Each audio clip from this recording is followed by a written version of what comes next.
हालांकि विश्व युद्धों के दौरान भारत ब्रिटिश शासन के अधीन था और युद्ध में प्रत्यक्ष भागीदार नहीं था, फिर भी भारतीय सैनिक विदेशी तटों पर कई लड़ाइयों में शामिल थे। भारतीय सैनिकों द्वारा लड़ी गई सबसे प्रसिद्ध और साहसी लड़ाइयों में से एक प्रथम विश्व युद्ध के फिलिस्तीन और सिनाई अभियानों के अंतिम चरण के दौरान इजराइल में हाइफा की लड़ाई थी।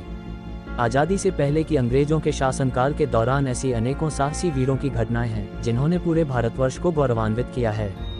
लेकिन इसके साथ साथ जहां एक तरफ ऐसी कई गुमनाम ऐतिहासिक घटनाएं हैं जिसमें ऐसे वीर शहीदों के नाम जुड़े हुए हैं जिन्होंने विदेशी धरती पर भारत भूमि का मान सम्मान न सिर्फ बढ़ाया है बल्कि अपना सर्वस्व बलिदान देकर वीरगति को प्राप्त हुए हैं। ऐसी ही एक साहसिक लड़ाई सन 1918 में इजराइल में हाइफा लड़ाई के नाम से जानी जाती है। हाइफा की लड़ाई 23 सितंबर 1918 को लड़ी गई एक निर्णायक लड़ाई थी। हाइफा की लड़ाई में ब्रिटिश भारतीय सेना के भारतीय सैनिकों ने एक साहसी लड़ाई लड़ी और ओटोमन साम्राज्य और उनके जर्मन सहयोगियों की सेना को हराया। इस वीडियो में हम हाइफा की लड़ाई के ऐतिहासिक परिप्रेक्ष्य के साथ साथ इस युद्ध की प्रमुख घटनाओं और परिणाम पर चर्चा करेंगे। आप सभी का स्वागत है हमारे YouTube चैनल में। आपका दिन शुभ हो। आप समझ तो गए ही होंगे कि आज के वीडियो में हमने ऐतिहासिक पृष्ठभूमि को चुना है और एक रोचक जानकारी आप तक पहुंचने का प्रयास किया है। दोस्तों, अगर वीडियो पसंद आए तो चैनल को सब्सक्राइब करना ना भूलें और हाँ, वीडियो को अंत तक अवश्य देखें। हाइफा की लड़ाई की ऐतिहासिक पृष्ठभूमि। चूंकि प्रथम विश्व युद्ध 1914 के बाद से भयंकर रूप से लड़ा गया था, पश्चिमी मोर्चा या यूरोपीय युद्ध थिएटर गतिरोध के बिंदु पर पहुंच गया था क्योंकि लड़ने वाले देशों की सेनाएं अपने संबंधित क्षेत्रों में अपनी एड़ी चोटी का जोर लगा रही थीं। हालांकि सेनाएं पूर्वी मोर्चे पर यथासंभव अधिक से अधिक क्षेत्रों पर कब्जा करने के लिए तेजी से आगे बढ़ रही थीं, जो मध्य पूर्व में लड़ा जा रहा था। मध्य पूर्व में सबसे बड़े शासक साम्राज्य ओटोमन साम्राज्य ने मित्र देशों के भीषण हमले के खिलाफ अपने क्षेत्रों की रक्षा करने की मांग की। उन्हें उनके जर्मन सहयोगियों ने मदद की जो यूरोप में मित्र देशों के खिलाफ लड़ रहे थे। जर्मनों की सहायता से तुर्क सैनिकों का एक अभियान दल स्वेज नहर पर कब्जा करने के लिए मिस्र की ओर बढ़ रहा था। स्वेज नहर अत्यधिक रणनीतिक महत्व की थी क्योंकि इसका उपयोग ब्रिटिशों द्वारा उपमहाद्वीप और दक्षिण पूर्व एशियाई उपनिवेशों से यूरोप में लड़ रहे अपने सैनिकों तक महत्वपूर्ण आपूर्ति पहुंचाने के लिए किया जाता था। जर्मनों ने सोचा कि यदि वे स्वेज नहर पर कब्जा कर सकते हैं और आपूर्ति श्रृंखला को काट सकते हैं तो इससे ब्रिटिश युद्ध की संभावनाओं को बहुत बड़ा झटका लगेगा। इसलिए जर्मन और ओटोमन्स ने 1915 में फिलिस्तीन और सिनाई अभियान शुरू किया और उन्होंने सिनाई प्रायद्वीप पर आक्रमण किया जो उस समय ब्रिटिश नियंत्रण में था। उस अभियान के दौरान दोनों पक्षों ने कई लड़ाइयां लड़ी और अंग्रेज अपने अधिकांश क्षेत्रों को बरकरार रखने में सफल रहे। 1917 में ब्रिटिश सेना का डेजर्ट कॉलम राफा की लड़ाई में सिनाई प्रायद्वीप पर सफलतापूर्वक कब्जा करने में सक्षम था। मित्र सेनाओं ने प्रगति की और अफुल्ला और नाजरेत पर कब्जा करने के बाद जुडियन हिल्स में तुर्क सेनाओं को घेर लिया। हालांकि ब्रिटिश नेतृत्व वाले मिस्र अभियान बलों द्वारा किसी भी आगे की योजनाबद्ध प्रगति के लिए हाइफा पर कब्जा और मुक्ति बहुत महत्वपूर्ण थी। इसका उपयोग ब्रिटिश और मिस्र की सेनाओं के लिए लैंडिंग आपूर्ति के लिए किया जाना था ताकि वे लड़ना जारी रख सकें। हाइफा की लड़ाई की मुख्य घटनाएं।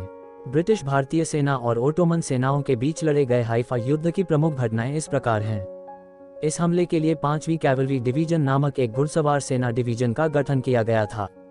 इसमें 3 ब्रिगेड शामिल थीं। एक ब्रिगेड ब्रिटिश योमेनरी रेजिमेंट से बनी थी। वहां 2 ब्रिटिश भारतीय घुड़सवार सेना रेजिमेंट थीं। जोधपुर लांसर्स कैवेलरी रेजिमेंट का नेतृत्व मेजर दलपत सिंह शेखावत और कैप्टन अमन सिंह राठौड़ ने किया, जो इस कैवेलरी डिवीजन का नेतृत्व कर रहे थे। तीसरी ब्रिगेड, जिसे 15वीं कैवलरी ब्रिगेड कहा जाता है, में 3 घुड़सवार रेजिमेंट शामिल थी, यानी हैदराबाद, जोधपुर और मैसूर। कैप्टन अमन सिंह राठौड़ को हाइफा हीरो कहा जाता है क्योंकि मेजर दलपत को गोली लगने के बाद कैप्टन राठौड़ ने ही सैनिकों को एकजुट किया था और ओटोमन साम्राज्य से हाइफा की मुक्ति में निर्णायक भूमिका निभाई थी। 15वीं कैवेलरी ब्रिगेड को 23 सितंबर 1918 को हाइफा पर कब्जा करने के लिए भेजा गया था। जोधपुर लांसर्स को ओटोमन को हराने और हाइफा पर कब्जा करने का काम दिया गया था। मैसूर लांसर्स शहर को घेर लेंगे और पूर्व और उत्तर से हमला शुरू कर देंगे। दिन के समय शेरवुड रेंजर्स, येओमेनरी और मैसूर लांसर्स के एक स्क्वाड्रन ने ब्रिटिश तोपखाने बंदूकों का इस्तेमाल किया और माउंट कार्मेल की ढलानों पर ऑस्ट्रियाई हल्की तोपखाने तोपों पर हमला किया। मैसूर लांसर्स के एक स्क्वाड्रन ने एक कठिन यात्रा की और माउंट कार्मेल पर तोपों पर कब्जा कर लिया। दूसरी ओर जोधपुर लांसर्स ने जर्मन मशीन गनरों के रियर गार्ड पर तीखा हमला किया। जोधपुर लांसर्स ने ओटोमन स्थिति पर हमला किया लेकिन भारी तोपखाने की गोलीबारी का सामना करना पड़ा। इसके अलावा नदी के किनारे रेत के कारण आगे बढ़ना मुश्किल हो रहा था। इस परिदृश्य में जोधपुर लांसर्स ने माउंट कार्मेल की निचली ढलानों पर बाईं ओर पैंतरेबाजी की और ओटोमन्स पर एक आश्चर्यजनक हमला किया। आगामी लड़ाई में वे चौकी पर कब्जा करने और कुछ सैनिकों को पकड़ने में सफल रहे। जोधपुर लांसर्स ने जर्मन और ओटोमन दोनों सेनाओं पर आक्रामक हमला जारी रखा। माइसोर लांसर्स ने उनका भरपूर समर्थन किया और इस लड़ाई के अंत में हाइफा भारतीय सैनिकों के हाथ लग गया। भारतीयों ने 8 सैनिक खो दिए और उनमें से 34 घायल हो गए। वे जर्मन और ओटोमन सैनिकों के 1200 जोड़ सैनिकों को पकड़ने में सक्षम थे। हाइफा की लड़ाई के बाद की स्थिति।